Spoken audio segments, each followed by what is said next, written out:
Yeah, I've had clients who have done CrossFit. They have a lot of ego that they can handle it. They can't even last three exercises, Lawrence, and they are on the floor panting. They can't continue because it's just more painful I for want them. to try one of your workouts. Again, so many people around me in the CrossFit community were getting injured, doing the same things, but yet the coaches weren't doing anything to help with that. They kept on saying, just push harder, go with a lighter weight, but don't change the exercise, keep doing the exercise. It led me to realize that I'm just not in the right place for longevity, for health and well-being. And, I don't want to be in pain when I'm walking all the time. I had knee braces on, I had my elbow braces on, and that's just what everyone wore. It was just like part of the CrossFit gear. So I'm sitting in the interview with a guy named Andrew, and he's explaining to me, why we go really slow on the eccentrics, why we're only doing one set, why we push to muscle failure. We don't use any momentum. And he's explaining to me all the science. And I'm just sitting there with my eyes wide open. And I'm thinking, I found it. Lawrence Neal here, and welcome back to High Intensity Business, your one-stop shop for growing your strength training business and fueling your passion for high intensity training. Super excited about today's podcast. Today's guest is Kyra Seiler, founder of Salus Strength. Kyra is just a really interesting person to watch and follow in high intensity training. She's having a lot of success and there's more exciting things to come. And she's also very famous for waking up at ridiculous hours to join us on our mastermind calls. I believe you've got up at 3 a.m. for a phone call with myself, which was, I was very honored. And today, obviously, it's again 6:30 a.m. Your time, or just past that. But I guess as a personal trainer, it's not an unusual hour to be awake and being productive. No, not really. I mean, 4 a.m. wake up is standard my time. 4 a.m. is the normal, right, for you? Yeah, in your schedule. 4 a.m. Monday to Friday. It's my body clock already wakes me up before my alarm goes off, so it's not that difficult anymore. Yeah, well, and when you've got 131 sessions on the books, that's what you got to do, right? You got to get up at that time in order to deliver on all those sessions. Yeah. I mean, it's just it's what I do. It's something that I'm very excited and passionate about every day. And maybe there is a little bit of a burnout that happens, but the thing that really fuels me to just keep waking up at that time is just realizing how much benefit I'm giving to those people.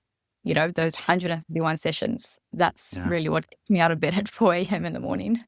Yeah, no, I completely get that. And I wanted to kick off with saying that because I wanted to give people a teaser. That's the volume of sessions you're doing as a solo trainer.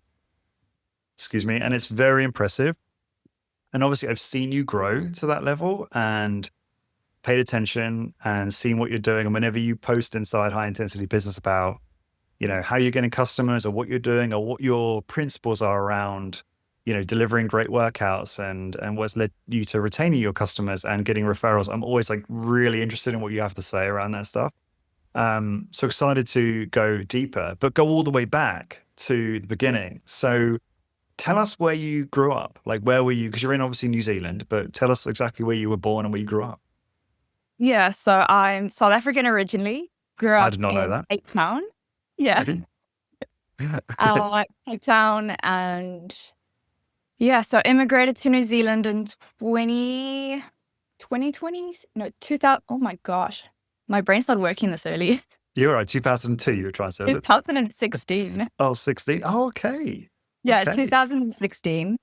So I immigrated to New Zealand with my family, and that was pretty much the point where I was at my lowest in terms of motivation and, finding a purpose in life, because here I am, a 17-year-old leaving my whole life behind and getting into a new country where I don't know anyone. So I found exercise, right? Like I found running, I found home workouts in the garage, and that's what pretty much got me through that little like slump of that transition, that depression. And I couldn't believe what it did for my self-confidence, for like my mental health, and just how I saw myself as a person. And so that's what led me to go on to study. And I studied at AUT, which is Auckland University of Technologies. And I studied my bachelor's there. And during that time, I got an internship to, this is very ironic, to be a CrossFit trainer. Right. We're going to talk more about Yeah. that in a moment. Why did you? I'm stunned. So you're South African, yeah? Yeah. Yeah. And I should know. You still have the South African accent, do you? I I, do I, I? I don't know. Like I haven't spoken to a Kiwi for so long. I can't even tell the difference. But I have a very close friend here who's South African. Who's got a very thick South African accent. So you would think Yeah. I would be able to tell, but yeah, that what Yeah. people say to you.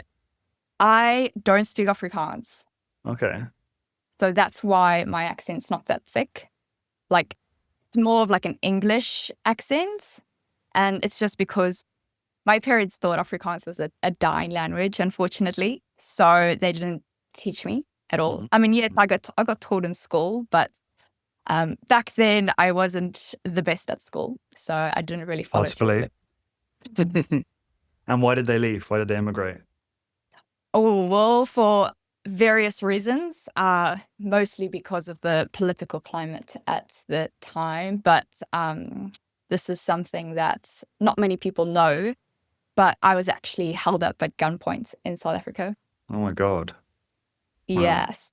Walking outside school at the end of the day, I was just literally walking to my mom's car at the top of the road. Car pulled up next to me, guy got out and, pointed a gun at me, asked for my phone, and, me freezing in the moment, just gave him my phone, and then poof, he drove on. So thank goodness nothing else happened to me that day, but that was pretty much the cherry on top that made my parents.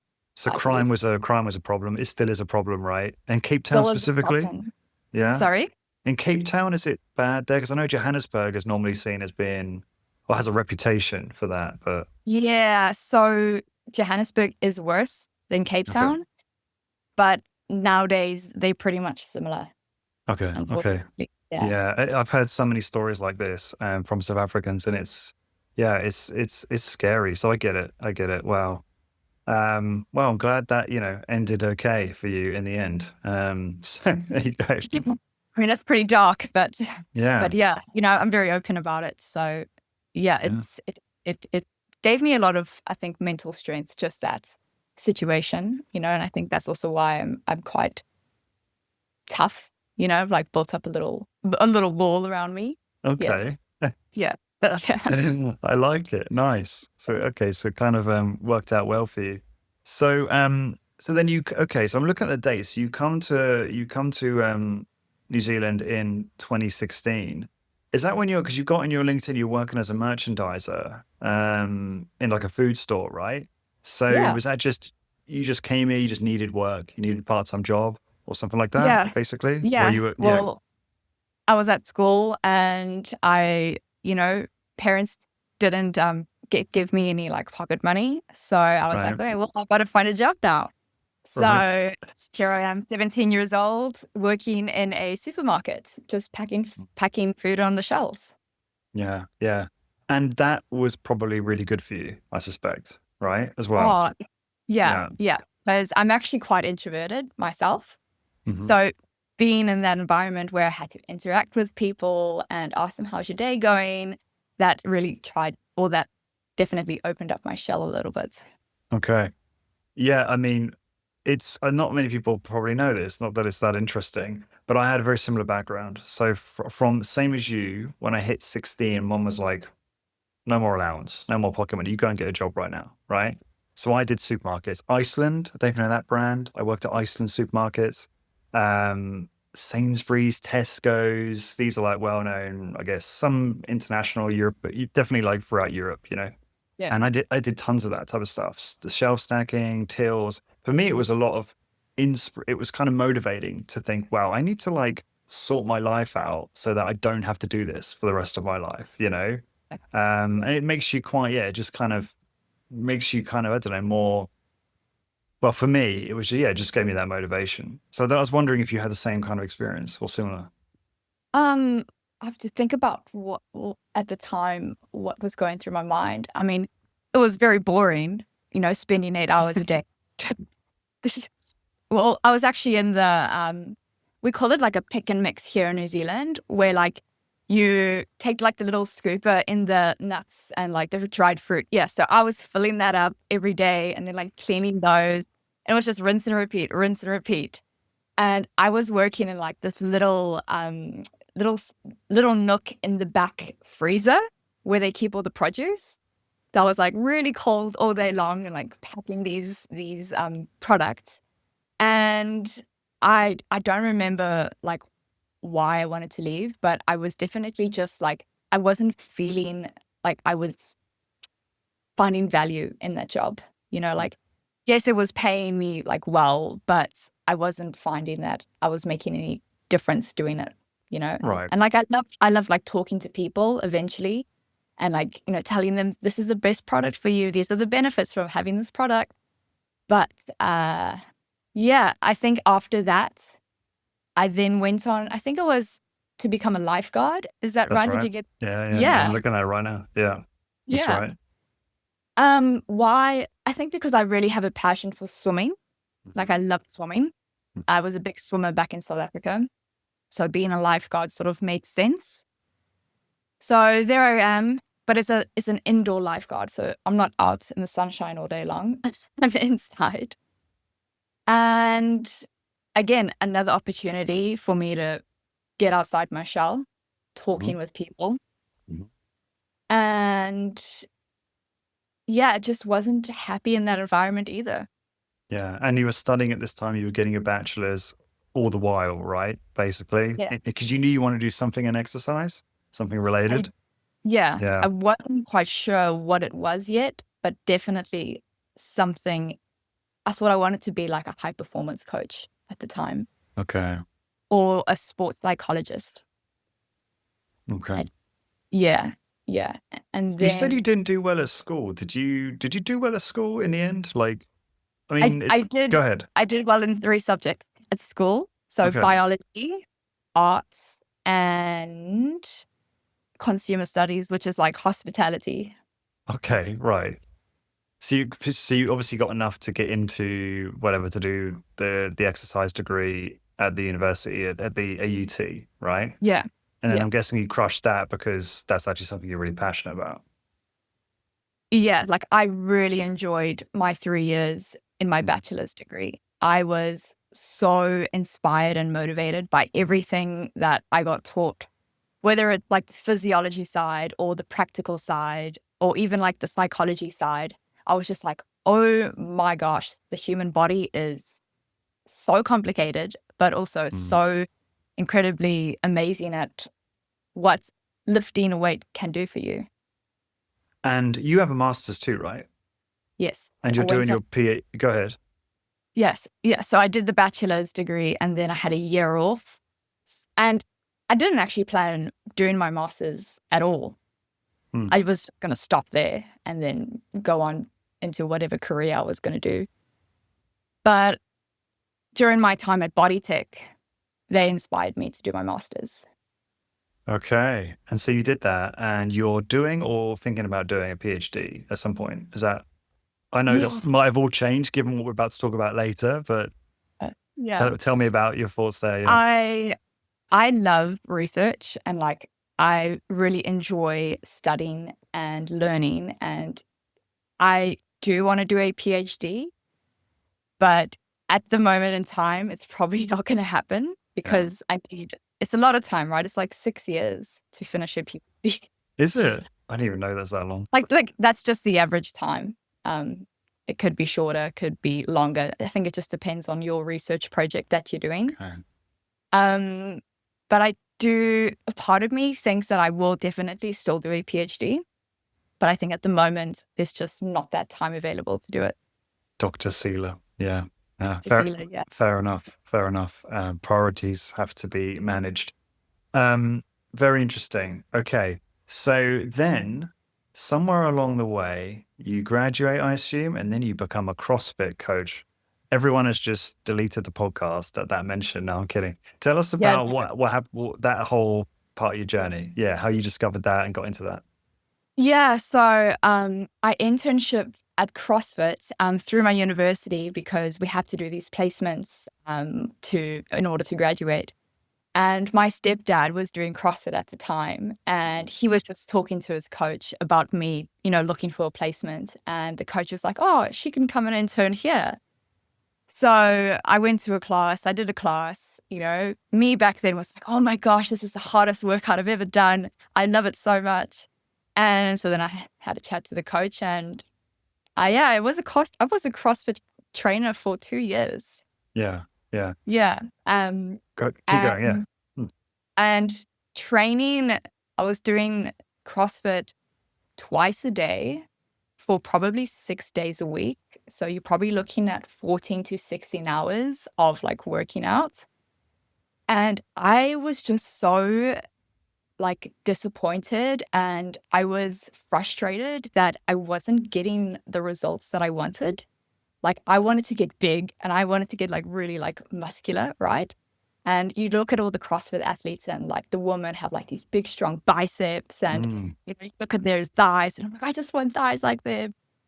And I was like hammering myself day in and day out, hoping to achieve that look. And I just felt like I was just getting like skinnier and skinnier and Oh, wow. skinnier. And I was just burnt out, Lawrence, like grumpy, like not enough food, thinking, oh my God, I have to do more exercise. Okay, I'm going to add a run in now. I'm going to go and do the rower. And then I got injured really badly. How so? What was the injury? So I don't know the exact injury because I never actually got a scan done, but I went one day to pick up a dumbbell to go and do some lunges. I didn't even get the dumbbell off the ground and my back just like fired up and seized up for like 3 days. And it took me 2 years to recover from that. No way. Yeah. 2 years. And I'm pretty sure there was some sort of like slipped disc or pinched nerve. Me being at the time was like, I'm just going to push through it. It's just a little backache. I'll be fine. Again, it's just my tough love of myself. And that sort of got me thinking, Lawrence, like maybe it's the type of exercises that I'm doing that's causing the injury. I was watching classes and I'm thinking, you look at the jerkiness and the sudden movements and the lack of form in these classes. And I can't tell you like what it was that made me switch like mindsets, but there was a point in time where I couldn't do the classes anymore because I was just so scared of, injuring myself further. Shoulders were aching, knees were aching. I wasn't recovering. It was just a recipe for disaster. Everyone around me was injured. And the coach kept on saying, injury is part of the progress. If you don't get injured, injury is part of the progress. Yeah, like athletes get injured all the time. It's just what happens when you work hard, right? You see even in sports now, you see all the athletes get injured, right? And the coach was saying like, it's just part of the game. You get injured. And this is why they categorize, or when I hear people in our space when I talk about CrossFit's a sport, right? Yeah. Because when you talk about it like that, like there's an expectation of injury, then it almost, if you're looking at it like a sport, then it's kind of acceptable, in a kind of perverse way, right? Like there's CrossFit games and all that. So listening to you, it sounds like you were just building up evidence for yourself. Like this doesn't really make sense for like health and longevity, and like this. It sounds like you were really like applying your own sort of critical thinking. I mean, you were studying, you're looking at what's happening to your body. You're seeing everyone around you, Do you think like most people around you just drank the Kool-Aid? Oh yeah, injury is part of the process, and they didn't really like look at it through like a critical lens like yourself? Is that what you saw? I don't know. Don't let me make me put words in your mouth, but just No, curious. totally, Right. totally. Like, injury was just like, you know, talking about like brushing your teeth in the morning. It's just a thing. Like, oh yeah, I've got a back injury. What injuries do you have? We were like comparing Like a our badge injuries. of honor. Yeah, like a badge of honor. Oh, I've got more than you. Like, Yeah. oh, I have to. It was just crazy, Lawrence. And, looking back at it, I was just like, I don't even know why I kept on going and why I was pushing through injuries. I didn't know any better, obviously, Mm. but it's just crazy for me to think that it's still happening now, right? Right, especially when, I mean, for me, everything changed when I had kids. I mean, if you get injured, you can't do stuff with your kids that is like, there's only so much time you have with your kids where you're going to throw them up in the air and all this kind of thing. And so that's one of the things that I don't know whether CrossFit skews younger. I'm assuming it actually, of course it does, right? Of course it skews younger because younger people are more resilient and are probably able to get away with it more, recover quicker from injury, etc. But if only they knew. I don't know. Anyway, we could probably talk about the whole podcast on this, But couldn't we? talk about it for a very long Yeah. time. Yeah, Yeah. yeah. But Um, yeah, go yeah. ahead.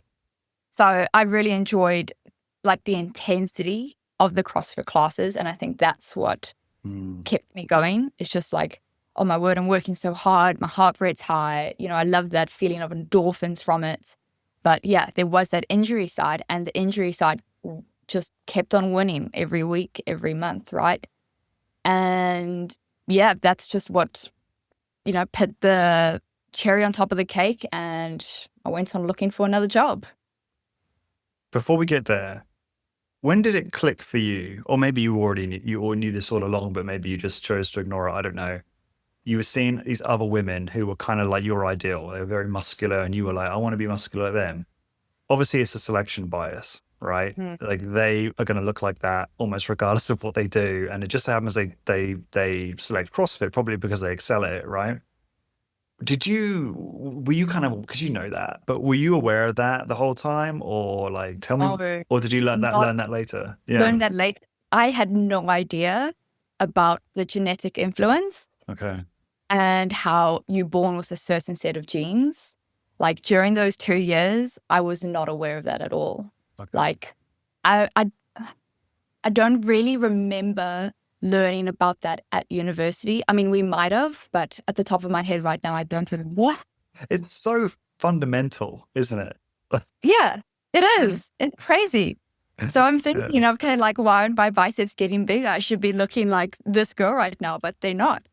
And yeah, like I said, Lawrence, I just kept on training. And the training sessions would go from 1 hour to 2 hours to 3 hours, doing like 10 sets at one point. And it was crazy. And yes, the comments that coach made to me about injuries are part of the process, that was just like, no, like, I don't agree with that at all. You Yeah. should be doing exercise as a preventative Yeah.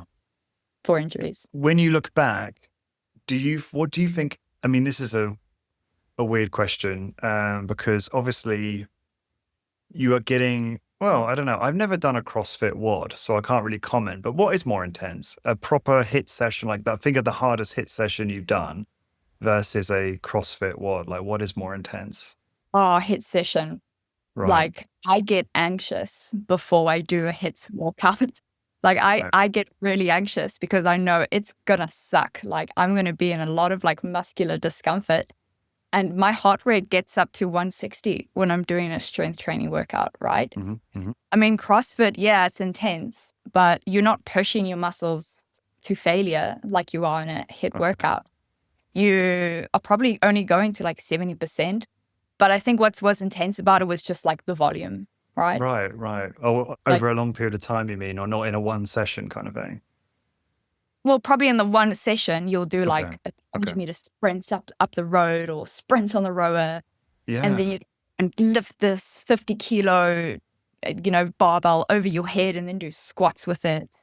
It was all those things. That's what I mean. That's why I asked the question, because it's like when you combine those types of activities, like the sprints and everything, like your heart rate will probably go higher than 160, right? Yeah.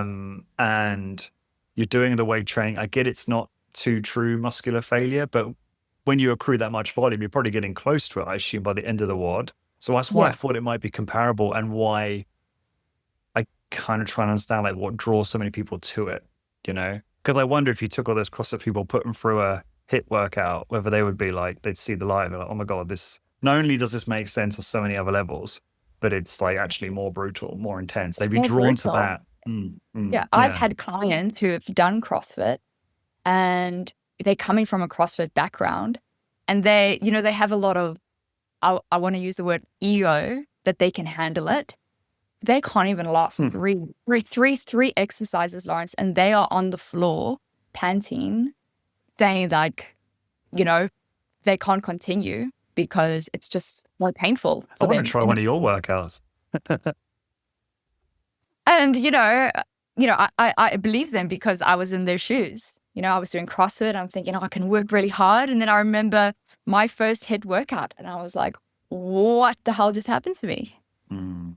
But do you think a big part of that for those people is not the novelty? Like it's something new for them too, and you adapt over time, and it gets not. Oh, for sure. It's still like you say, it's still like I know what you mean when you're about to go into your workout and you're like you're bracing, yourself ready for what is going to be a really uncomfortable experience. But it's not the same as your first ever. It's like whenever we go to the States and have a workout with like Discover Strength, it's so novel because it's so ridiculous in terms of the amount of advanced techniques. I mean, ridiculous in a very complimentary way, in terms of the amount of advanced techniques that no one's ready for that. No. And you're going to get it, right? The workout's not going to be easy. Right. Which is part of like, the scary part of it is like, you're going to work as hard as you can and you've got someone watching you and you're going to be doing 5 reps more than you think you can. But yeah, it was just a very crazy time to be doing that sort of sport. And, I'm actually glad I did it because now I've got experience with it and, I can relate. Yeah. You can really relate to people who have had injuries from different sports and CrossFit and stuff. So it's a great experience actually. Great way of looking at it. So then there came a moment where you were like, this isn't working. I need to go and get a different job. Can you talk about, I don't know if you can like pinpoint the moment, but was there a moment or was it like just an accumulation of evidence that you had, accumulated from all the experiences and everything where you're like, this doesn't make any sense? Yeah, like I started reading a lot of research on just like resistance training and cadences. And I was reading like injury prevention. Okay, you have to, do resistance exercises on like machines or something like that. And again, so many people around me in the CrossFit community were getting injured, doing the same things, but yet the coaches weren't doing anything to help with that. They kept on saying, oh, just push harder, go with a lighter weight, but don't change the exercise, keep doing the exercise, just go lighter. Keep doing kipping pull-ups and snatches and all the rest of it. Yeah, snatches and, dislocating shoulders and box jumps. I mean, I've got gone knees from box jumps. I bet. Oh, really? Do you know what? Whenever I'm in the gym and I see people doing snatches, I know they're doing it for like powerlifting or whatever. But whenever I see it, I'm like, oh God, like one look.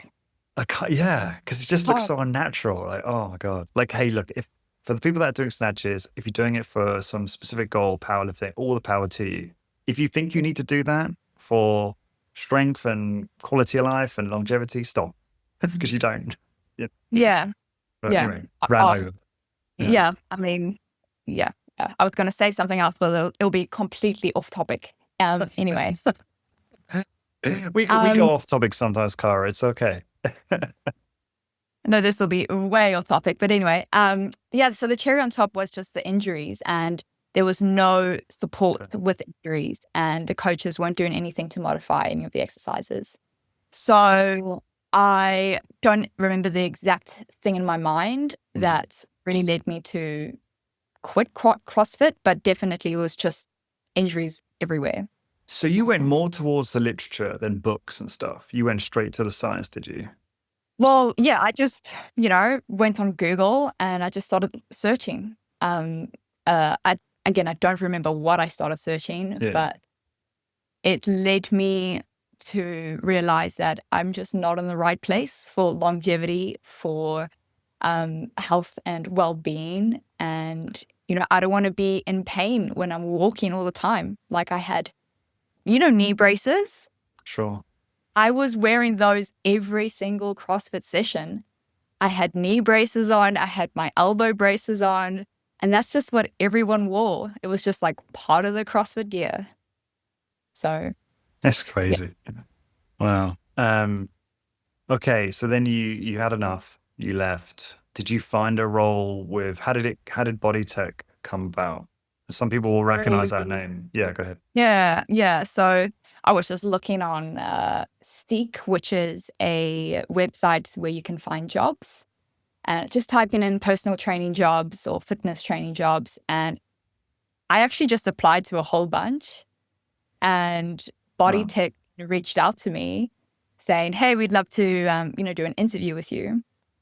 I actually don't even remember applying to BodyTech. That's just how many jobs I applied for, How right? serendipitous is that then? Yeah, Yeah, yeah. meant to be.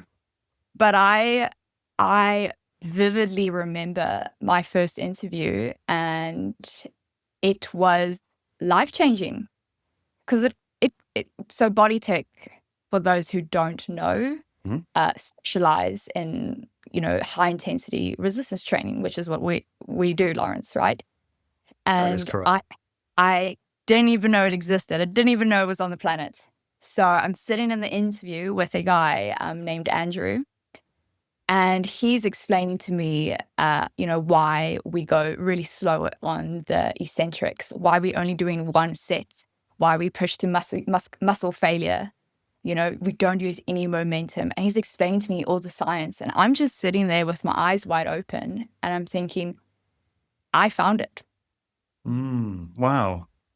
I'm like, this is it. And I remember going home that day, researching for like 3-4 hours on the eccentric contraction, on super slow.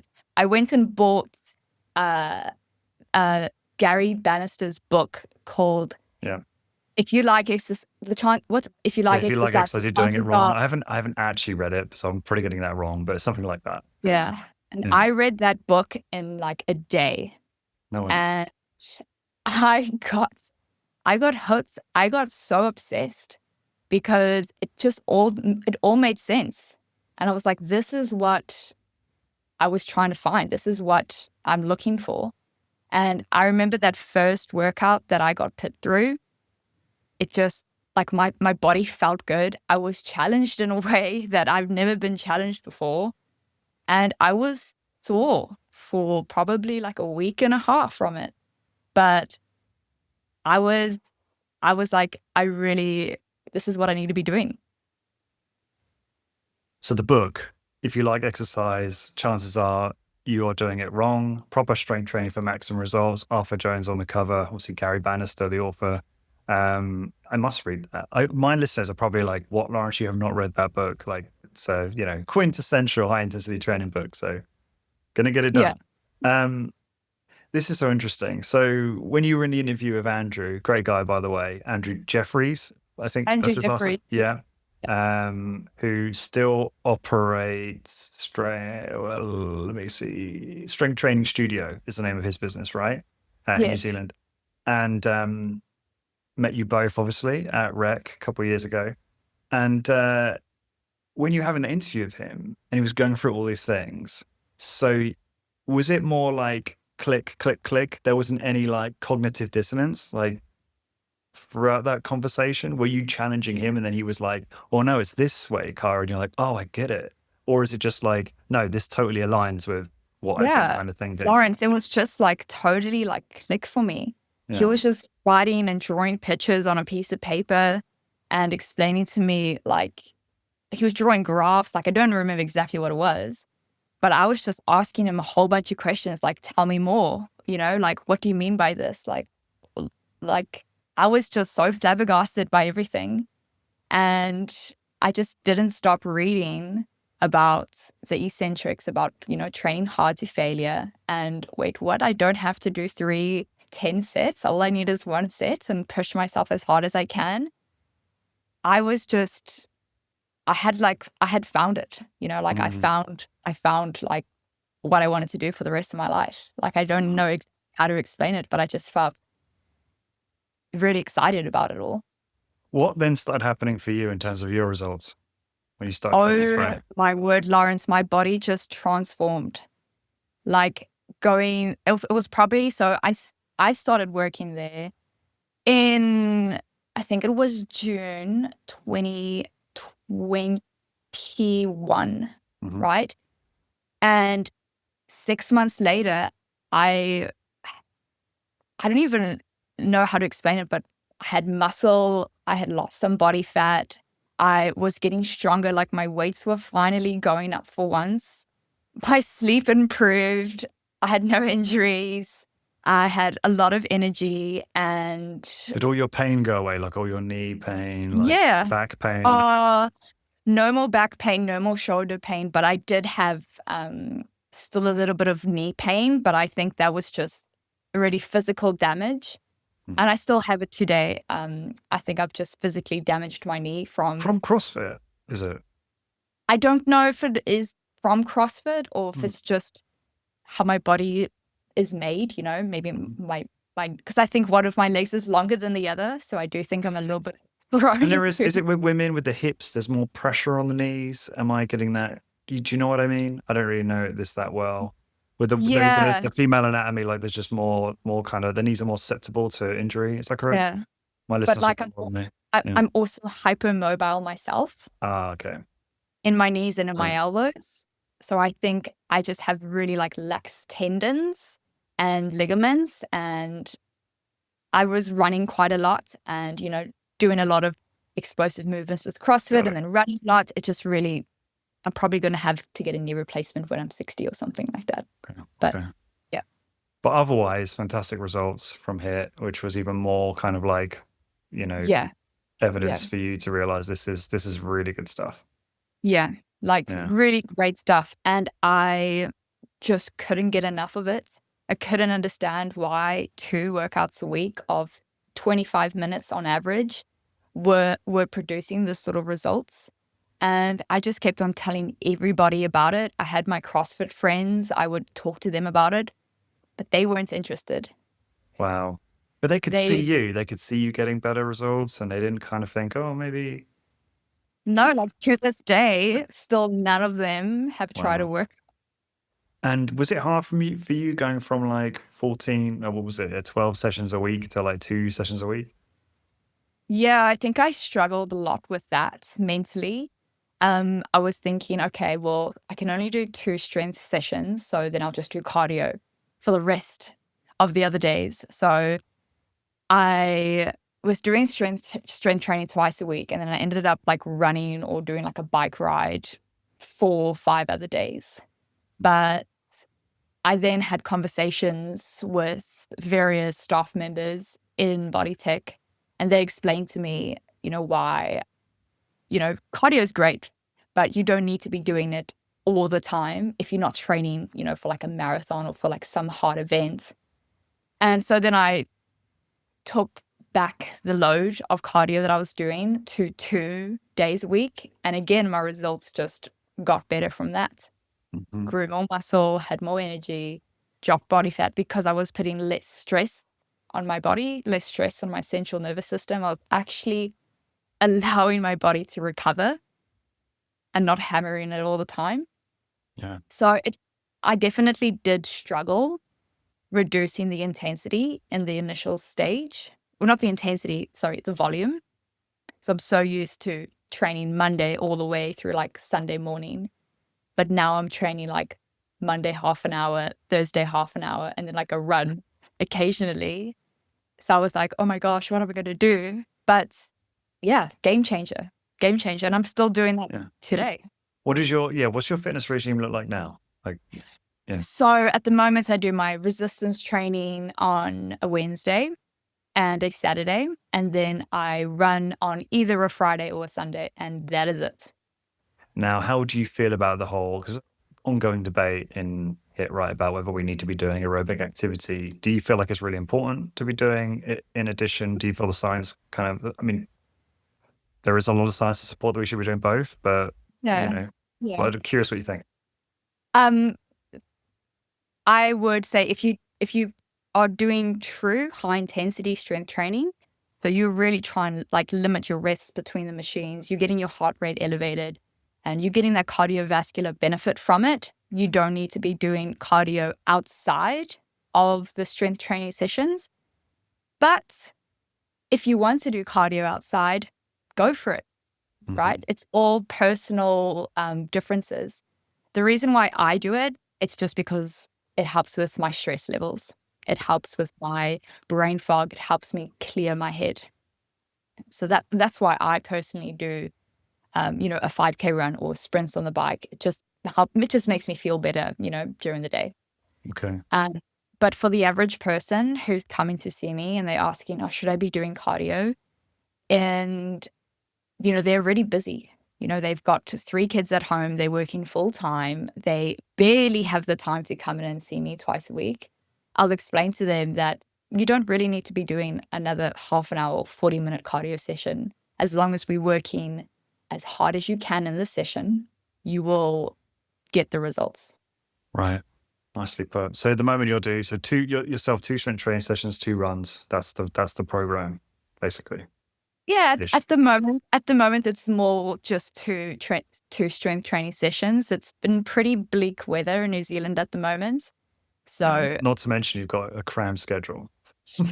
yeah. Yeah, Yeah. yeah. Fair enough.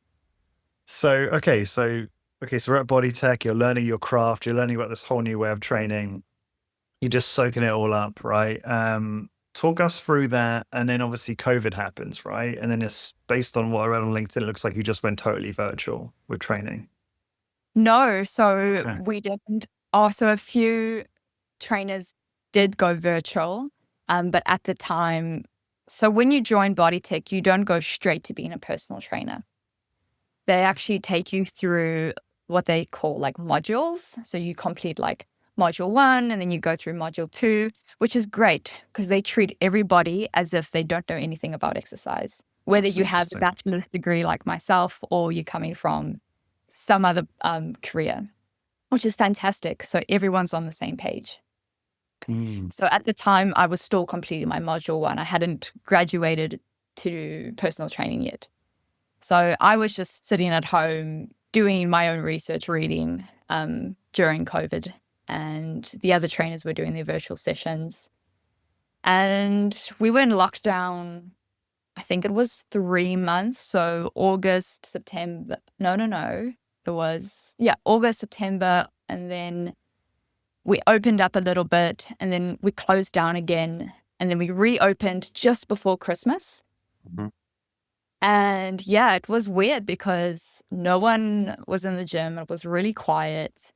All of our staff, we were sort of like wondering, all right, what do we do? So, we did a lot of self-development and reading ourselves.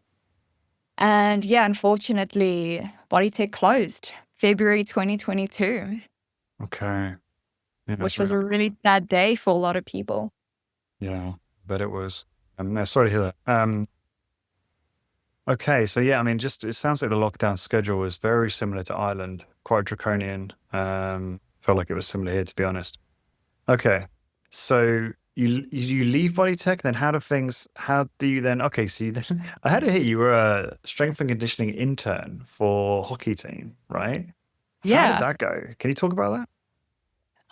Yeah, that was a very interesting experience, Lawrence. It definitely opened up my eyes to like the political world of Mm, the high performance sector, mm, and that they're I'm just gonna say it, they're just stuck in their own ways. right, I I I went in there hoping to show them some research, hoping to show them some evidence about, doing single set training and like training to failure to help produce strength and right. muscle endurance so that those athletes don't need to be doing such long training sessions and, these skills specific exercises. And the coaches just didn't want to hear it. No way. I You hear this sent, everywhere, don't you? Yeah. yeah, yeah. So I sent emails of research to one of the head trainers and they just didn't bother to read it. They kept on saying, no, I just don't have the time, don't have the time. Or they would listen to what I had to say, but didn't really listen. So I was only there for probably 6 months, I think it was. Mhm. And I just left because I found that I was just repeating myself. No one was listening to me. I tried my best in the, pardon me, in the strength training sessions to try and coach athletes a little bit better in terms of form and technique, and even just educate the athletes on, what do you think about the exercise you're doing? Do you think it's a good exercise that's going to help your sport? And here's the athlete throwing a medicine ball at the wall, right? Mhm. um, or doing, like snatches, cleans and jerks and all those things. And yeah, they were like, yeah, this is going to help me be really explosive in my sport. Right. And I was just like, yeah, I'm not going to make it. I'm not going to make a change here. It's just one person with, 70 people around me. Mm. And yeah, so I just decided probably high performance. I just didn't have enough, I think, willpower to stick it through. I didn't have the patience, or yeah, I think I just got really frustrated that no one was listening to what I had to say. And I was just like, let me just go focus on my own thing. Yeah. I've heard this kind of story a lot I bet. in professional sports. It's always really interesting to me why is it that the hit crowd, the whole like specific, you do the activities that, sport is specific, right? Like you know this, right? You want to be better at your sport, play the sport, drill the sport, break it down. There's no such thing as cross training, like doing another activity is not going to transfer. Just focus on getting strong and doing the sport and then recovering basically, right? And Yeah. it's like, why is that? Why is it that I don't know, maybe I'm incorrect about this, but I just feel like the hit crowd seems to be really, I mean, it's separate to hit. That's not necessarily a hit thing. That's just a exercise science thing, right? So like, Yeah. why is that we're so aware in hit about that? Or are there other strength training, shall we call it cults or sects that are also very aware of that? Maybe they are, and I'm being unfair. What's your Yeah. experience with that? So um, this got brought up a lot also in conversations within BodyTech. Why do high performance athletes, coaches continue to do exercises that are very skill specific? And why don't they just do, resistance training? You train the quads, you train the glutes, you train the biceps and the chest through, single joint exercises. And what we came to the conclusion was, I think it's mainly political. And you see a lot of the teams winning, they are doing these types of exercises in the gym, right? Mhm. Other coaches within sports teams see these exercises and then they give it to their athletes. However, they don't want to change what they've been doing for years, right? Because let's say the team loses that year, Mm. then it's the coach's fault because, Right. you made the team do this resistance training workout style. We've never done it before. This is why they lost. It's because you changed the routine up, right? Interesting. So I think it has to do with that it's the coach's job that's on the line. If they change something, it's on them. It's not on the team. It's because you've done something different that's never been done before. Mm-hmm. But then you have to think about, well, if you want to win, you do have to do something that's never been done before, right? But I think a lot of teams are scared to do it. Yeah. Well said. That's really interesting. Yeah, it makes a lot of sense. So I'm conscious of time, and I do really want to get into obviously your how you managed to build the business you have now. So I'm going to skip ahead a little bit. I know obviously we haven't really talked about your time at strength training studio with Andrew, which I know was hugely instrumental. And, you said it yourself, you wouldn't be where you are without him and his tutelage. So Yeah. thanks to Andrew for that. But fast forward, maybe you could just say briefly like how you started Salus Strength, because you started in a commercial gym, right? Which is where you operate now. Yeah. So tell us like, how did that opportunity come about and how did you get your first clients? So, so BodyTech closed down and then Andrew opened up strength training studio, invited me to come and train clients there. And he and his family moved up to Tauranga and then he opened up another strength training studio there. And we sort of just like lost touch, lost a bit of communication. And I just got motivated and inspired to sort of just do my own thing because I was already doing my own thing there.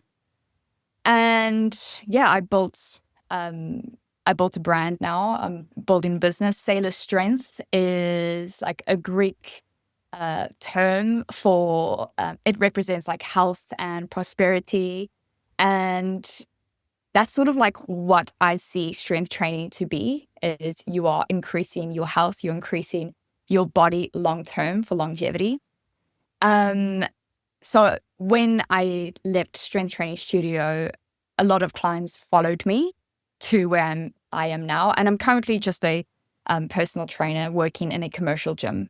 But luckily, the commercial gym is quite a small and private studio.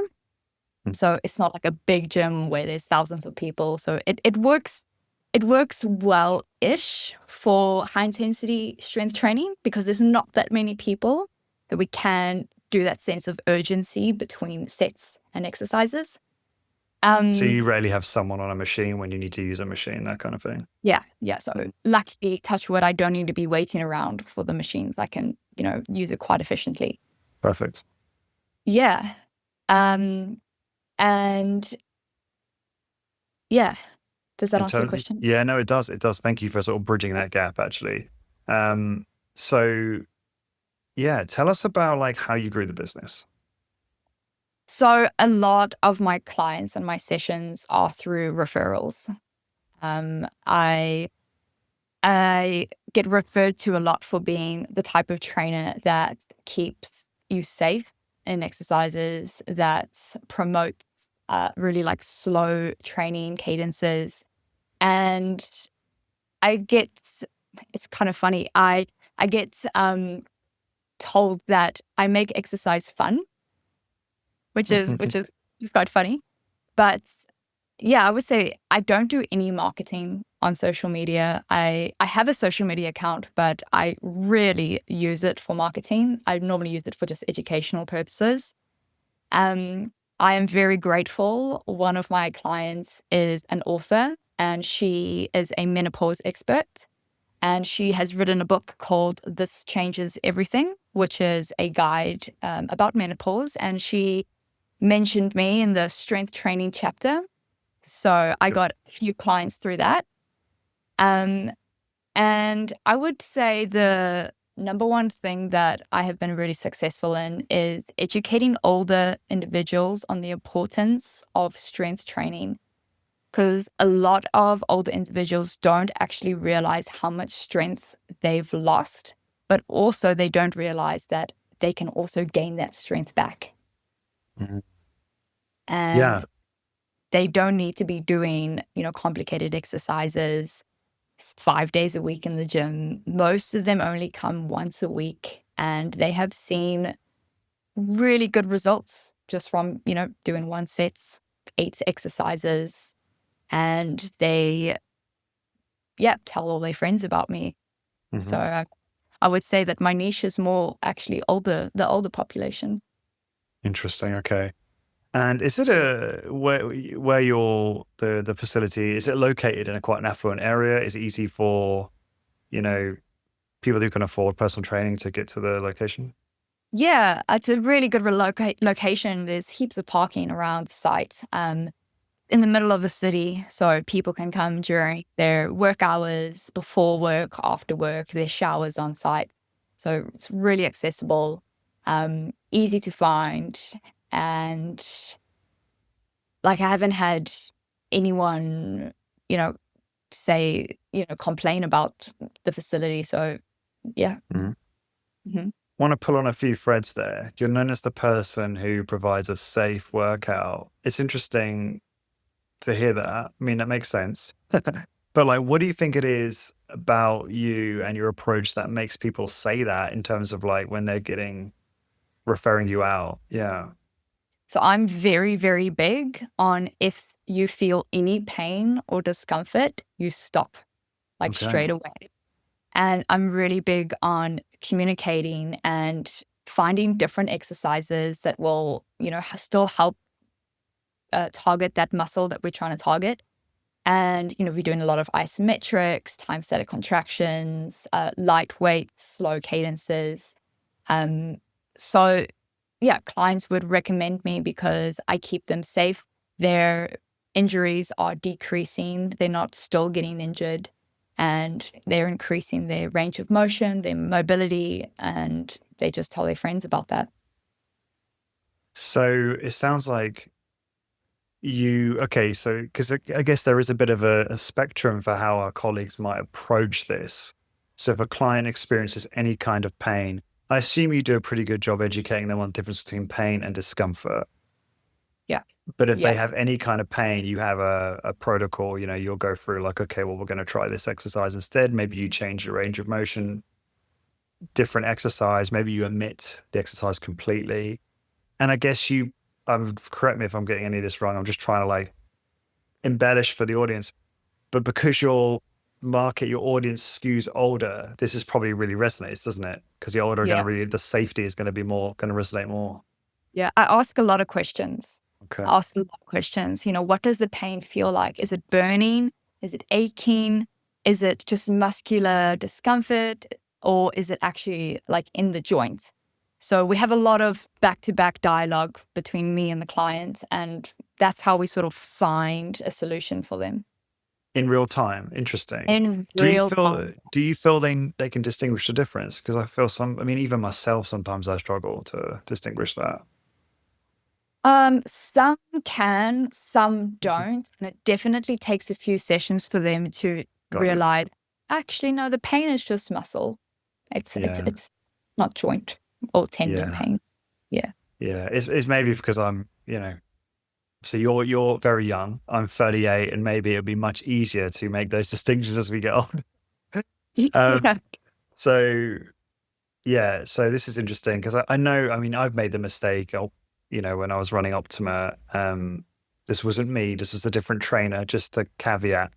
But they put a client for an overhead press that, it wasn't their fault. They probably asked the question, how do you feel about, they'd have sort of screened them to an extent, but they had some shoulder injury history, and the overhead press, whilst they felt fine during the session, the DOMs were so severe from that because of the old injury that it probably wasn't the best choice. It's just so important to be really mindful about that stuff, especially with the senior population, Yeah. right?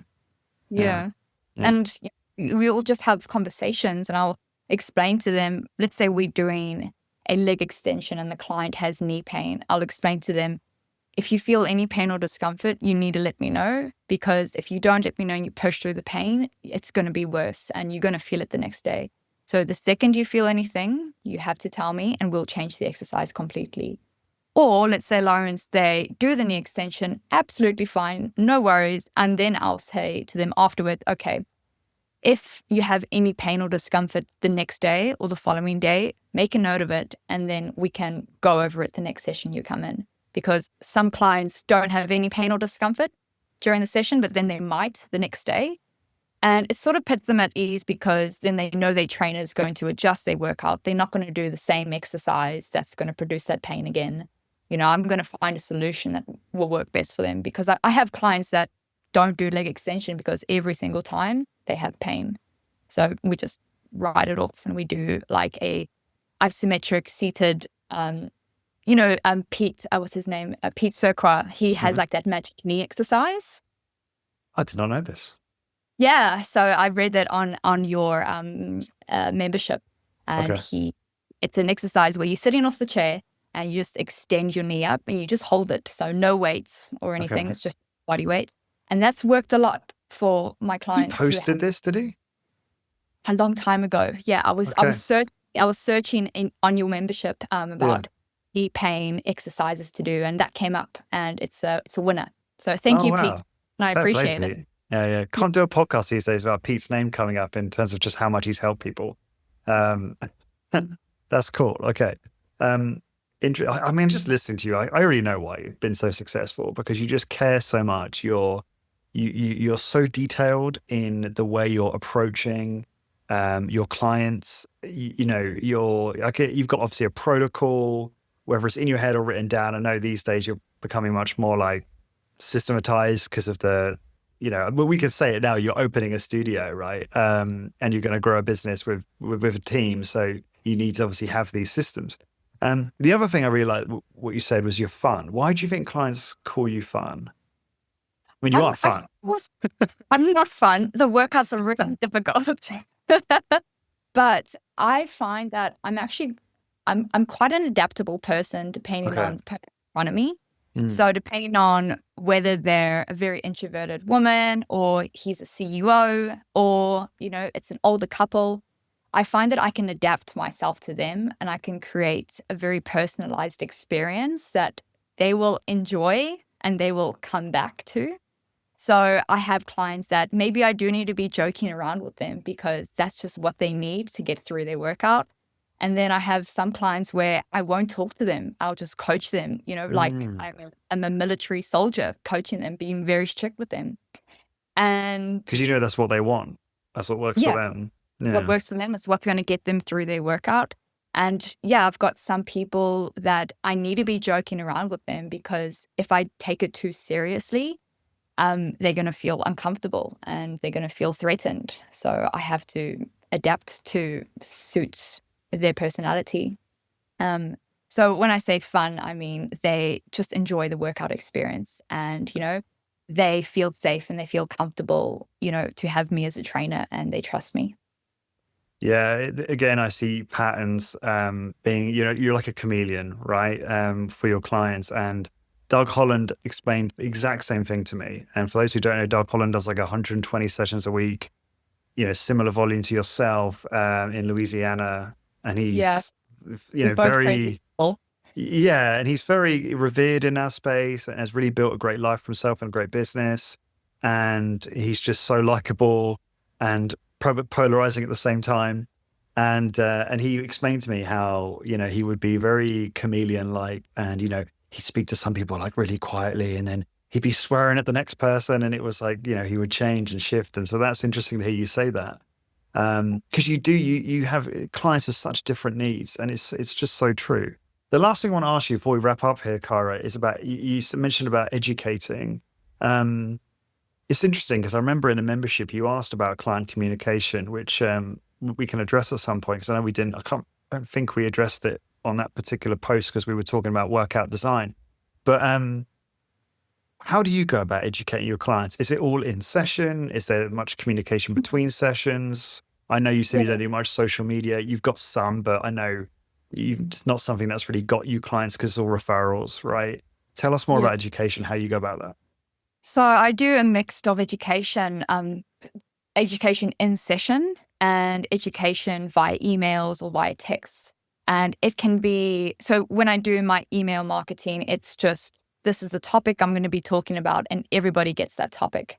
However, if I have clients who are struggling to push themselves to failure or they're struggling to maintain good form, I will send them specific education or research or just, information from myself Like to tailoring it for tailoring it. individuals. Yeah. Yeah, tailor. So I will literally open up a book that I've read, take a photo of a graph or expert, and I'll send it to them. And they are so appreciative and thankful for me taking the time and doing it for them. And I think it's really important, if you want to have a successful business, you have to sort of be very personal and tailor your sessions to each individual that walks through the door. You've got clients who have diabetes and cancer and those who are, just looking for general health or mental health. They all have different needs and different ways of understanding. Some people need more visual. Some people can read. Some people just actually need to do it. So it is definitely finding what works for everyone.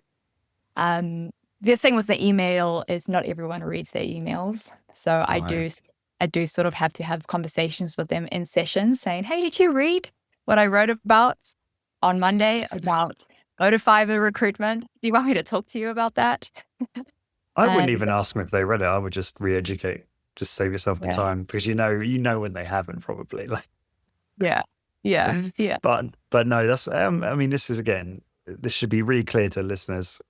Again, why you've been able to retain these customers and get referrals, because you're doing personalized service, taking photos of the book for Christ's sake, and then sending it to them. Like, this is really good. Kyra, we have to do a part 2 at some point, because there's so much more I want to talk to you about this, and I know there's so much more gold there. But we're at a time. I've got to be respectful of your time. So if people want to obviously connect with you, learn more about you, it's salusstrength.com. That's SALUS strength.com. That's the best place to send people, probably, I assume. Yeah. People can go to that website, or they can email me at Kyra@salusstrength.com. That's an email I can use. We can connect through those two different. Yeah. Perfect. And they can also connect with you via High Intensity Business, obviously.